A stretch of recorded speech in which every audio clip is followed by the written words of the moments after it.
Twitter पे trend कराएं, जैसा कि आप लोगों का भी वीडियो बहुत सारा वायरल हुआ है और जिसके वजह से ट्विटर पे ट्रेंड भी हुआ है और शायद सुनने में आ रहा है कि एनटीपीसी इसमें सुधार करेगा, तो इसकी क्या सच्चाई है सर?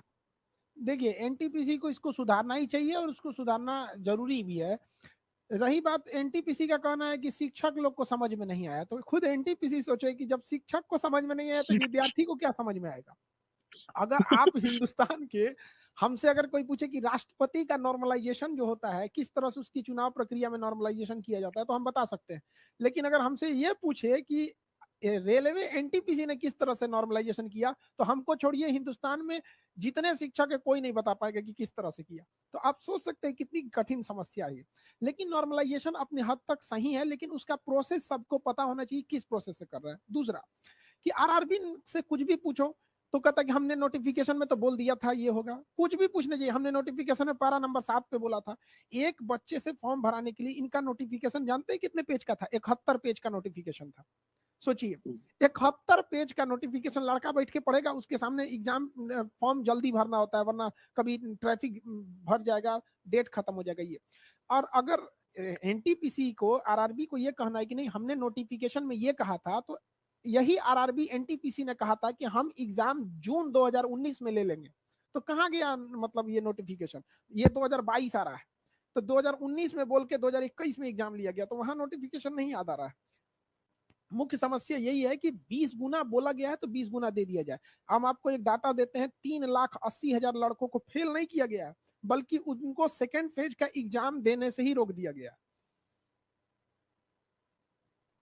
ये 93% जो कटअप गया है सर, 93%, हाँ, इस कटअप को थोड़ा कम होना चाहिए था कि नहीं सर? देखिए ये कट ऑफ बढ़ना पहले से फिक्स था। जिस हिसाब से रेलवे ने इस पर मतलब क्या किया, नहीं होता है तो कुछ कुछ नए नए चीजों को सीखना। अब आपको अपने से एक बात सोचिए कि एक सिंगल एग्जाम लिए हैं, उस एग्जाम में रेलवे ने कहा कि ग्रेजुएशन वाला भी लड़का भरे और इंटरमीडिएट वाला भी लड़का भरे। आप बताइए फायदा किसको होगा? जेन्युइन है ग्रेजुएशन वालों को होगा। पूछने पर कि ये क्वेश्चन जो सिंगल क्वेश्चन लिए हैं ये किसके लेवल का था, ग्रेजुएशन लेवल का था कि इंटर लेवल का था? तो उनका कहना है कि इंटर लेवल का। अगर इंटर लेवल का है तो ग्रेजुएशन वाले को वैसे ही फायदा, और अगर ग्रेजुएशन लेवल का है तो इंटर वाला देगा कैसे? इसलिए जो कट ऑफ गया है 93 वो केवल इंटरमीडिएट वाले लड़कों का गया है, ग्रेजुएशन वालों का नहीं गया है। उन लोग का 80 के राउंड फिगर में है, अलग अलग बोर्ड पे थोड़ा बहुत 2-4 नंबर आगे पीछे वेरी करता है। उनका 76, किसी का 78 इस टाइप का है। जो इंटर वाले हैं उनका कट ऑफ हाई गया है। तो क्यों कट ऑफ हाई गया है? क्योंकि ग्रेजुएशन वाले को वो सीट तो दिया ही गया है जिसके लिए वो एलिजिबल है। साथ में रेलवे का कहना है कि ये ग्रेजुएशन किया है इसलिए इंटर वाले सीट पे तो ये बैठेगा ही बैठेगा।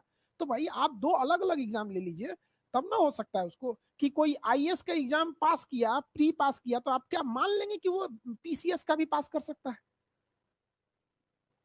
आपका मैंने वीडियो देखा सर, और आपका वीडियो देखने के बाद मैं रेल मंत्रालय के पास गया था, रेल भवन के पास, और वहां से वीडियो बनाया सर।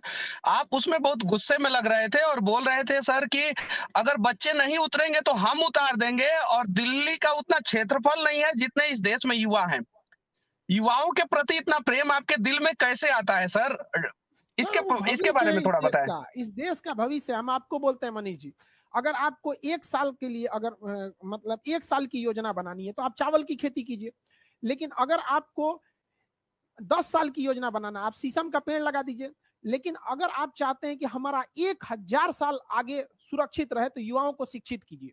तो क्या करेंगे हम शिक्षित करके? हम तो चाहते हैं अगला 1,000 साल तक भारत सही रहे, अगले 1,000 की प्लानिंग है हमारी।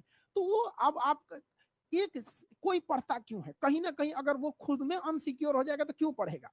लोग कहते हैं कि सब नौकरी थोड़ी करेगा, बिजनेस भी करो। अच्छा तो ट्रेनवा कौन चलाएगा? बिजनेसमैन। स्टेशन मास्टर कौन बनेगा? बिजनेसमैन। बताइए, दरोगा कौन बनेगा? बिजनेसमैन। सर, आपके पीछे जो है डिस्प्ले पे कलाम साहब एक स्माइल फेस के साथ हैं, और एक कहावत है कि मैंने देखा अल्लाह राम, एक थे अटल एक थे कलाम। लेकिन अब उसमें कुछ चीजें जुड़ रहा है। मैंने देखा अल्लाह राम, एक थे अटल एक थे कलाम, और एक खान सर हैं, थे नहीं, हैं। और आपके अंदर लोग जो है अल्लाह और राम दोनों का मतलब कि सूरत देख रहे हैं। एक सवाल मैं पूछना चाहता हूं सर, बहुत इंपॉर्टेंट सवाल है।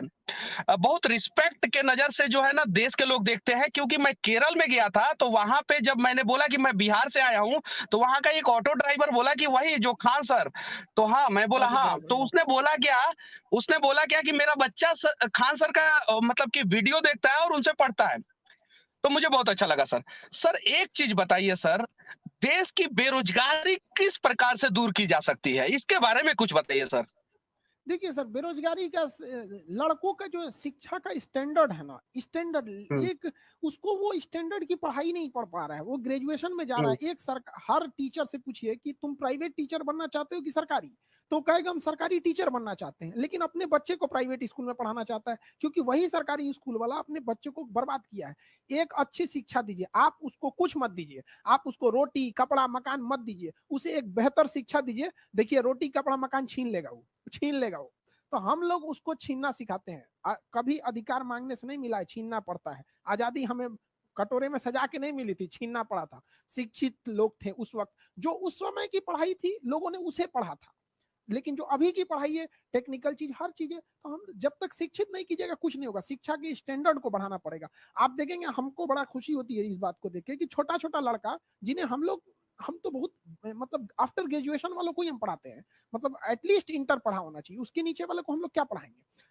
तो वो छोटके बच्चों को भी ना इंटरेस्ट आता है पढ़ने से। तो मेरा कहना है कि जो लॉर्ड मैकाले जो जहर बो के गया है, शिक्षा को बोझ बना के गया है, हमारा मकसद है कि उस बोझ को उतार देना और लड़कों के प्रति, शिक्षा के प्रति प्रेम कर देना। जिस तरह प्यार में लोग पागल हो जाते हैं ना, फिर ना माँ बाप का सुनेगा ना समाज का सुनेगा, उस तरह प्यार हो जाए शिक्षा से, फिर वो किसी का नहीं सुनेगा, ले लेगा सर वो रोजगार तो बहुत, मतलब इधर जैसे बस शिक्षा सुधारिए, वो लड़के ले लेगा।